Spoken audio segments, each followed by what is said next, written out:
Good morning বন্ধুরা, তোমরা কেমন আছো? আশা করি খুব ভালো আছো। প্রতিদিনকার মতো আজকেও আমি তোমাদের কাছে রেসিপি নিয়ে হাজির হলাম। আজকে আমি বানাবো মূলো শাকের পকোড়া। মূলো শাক তো অনেক রকমভাবে খেয়েছো, বা মূলো শাকের পকোড়াও অনেক রকমভাবে খেয়েছো। আমি আজ যেভাবে বানাবো তোমরা অতি অবশ্যই সেইভাবে বানিয়ে খেয়ে দেখো। দারুণ লাগে খেতে, গরম গরম ভাতে বা মুড়ি বা চায়ের সাথে, স্ন্যাক্স হিসেবেও ব্যবহার করতে পারো। চলো বন্ধুরা, কীভাবে বানাবো সমস্ত সব কিছু তোমাদের সাথে শেয়ার করবো। দেখো, তার জন্য নিয়ে নিয়েছি বেসন। আমি চালের গুঁড়ো টুড়ো কিচ্ছু নিইনি, শুধু প্লেন বেসন নিয়ে নিয়েছি, লঙ্কার গুঁড়ো। দেখো, মূলোর শাক ধুয়ে নিয়ে জল ঝরিয়ে নিয়ে নিয়েছি। তার সাথে নিয়ে নিয়েছি একটু বাঁধাকপি, পেঁয়াজের পরিমাণটা একটু বেশি দিয়েছি। এখানে কাঁচা লঙ্কা, কাঁচা পাকা লঙ্কা, এখানে কালো জিরে আর গোটা জিরে, নুন, হলুদ। এবারে আমি সমস্ত উপকরণগুলো একসাথে ভালো করে মেখে নেব। আগে আমি জল ব্যবহার করব না।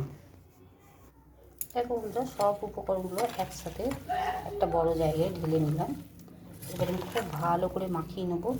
আর একদম কোনো রকমভাবে আমি জল ব্যবহার করব না, কারণ শাক, তারপর বাঁধাকপি, পেঁয়াজ এগুলো দিয়ে জল বেরোবে একটা, নুন দেওয়া আছে যাতে। আগে যদি নুন দিয়ে মেখে রেখে জলটা চিপে দিতাম তাহলে আমার জলের প্রয়োজন হতো, তাই আমি সেটা না করে ডাইরেক্ট দিয়ে দিলাম, সেই জন্য আমার জলের প্রয়োজন নেই। এভাবে খুব ভালো করে মেখে নেব। আর বেসনের পরিমাণটা খুব কম দিতে হবে, তবে খেতে টেস্ট হবে। আমি আগে ভালো করে মেখে নিই। দেখো বন্ধুরা, খুব ভালো মতো মেখে নিয়েছি, একদম জল ব্যবহার করিনি। এবার আমি হাতটা ধুয়ে নিয়ে চলেছি। আর এর মধ্যে আমি দিয়ে দিচ্ছি গরম তেল অল্প। কড়াইটা আমি আগে থেকে বসিয়ে দিয়েছি, তেলটাও গরম হয়ে গেছে। এবার আমি ছেড়ে দেবো এটাকে।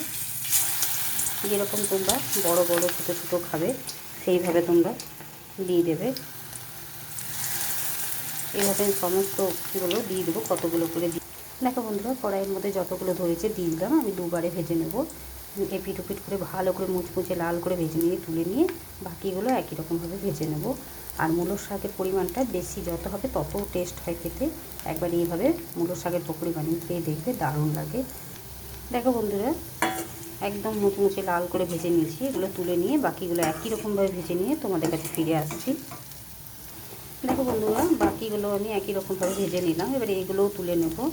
আর তোমরা একবার হলেও মূলোর শাক না ফেলে দিয়ে এইরকমভাবে পকোড়া বানিয়ে খেয়ে দেখবে, দারুণ লাগে। একবার খেলে বারে বারে খেতে চাইবে, আর ফেলে দেবার কোনো গল্পই করবে না। বলবে যে এত সুন্দর একটা পকোড়া ভাজা হয়, যে এত সুন্দর টেস্টি, যে তোমরা ফেলতেই চাইবে না। আমি তো ভাজতে ভাজতে খেয়েই ফেললাম। এবারে আমি তুলে নেব অন্য একটা জায়গায়, তারপর তোমাদের কাছে ফিরে আসছি। দেখো বন্ধুরা, আমার সম্পূর্ণ ভাজা হয়ে গেছে। তোমাদের কেমন লাগলো অতি অবশ্যই জানাবে, আর বাড়িতে একবার বানিয়ে খেয়ে দেখবে। তারপর আমায় কমেন্ট করে জানতে ভুলবেন যে কেমন লেগেছে। আর ভালো লাগলে লাইক, শেয়ার এবং চ্যানেলটিকে সাবস্ক্রাইব করে দেবে। আর পরিবার পরিজনের সাথে শেয়ার করে দেবে। আজকের মতো এতটুকুই। কালকে আবার অন্য কোনো রেসিপি নিয়ে হাজির হবো। সুস্থ থেকো, ভালো থেকো, তোমরা আমার বন্ধু হয়ে পাশে থেকো।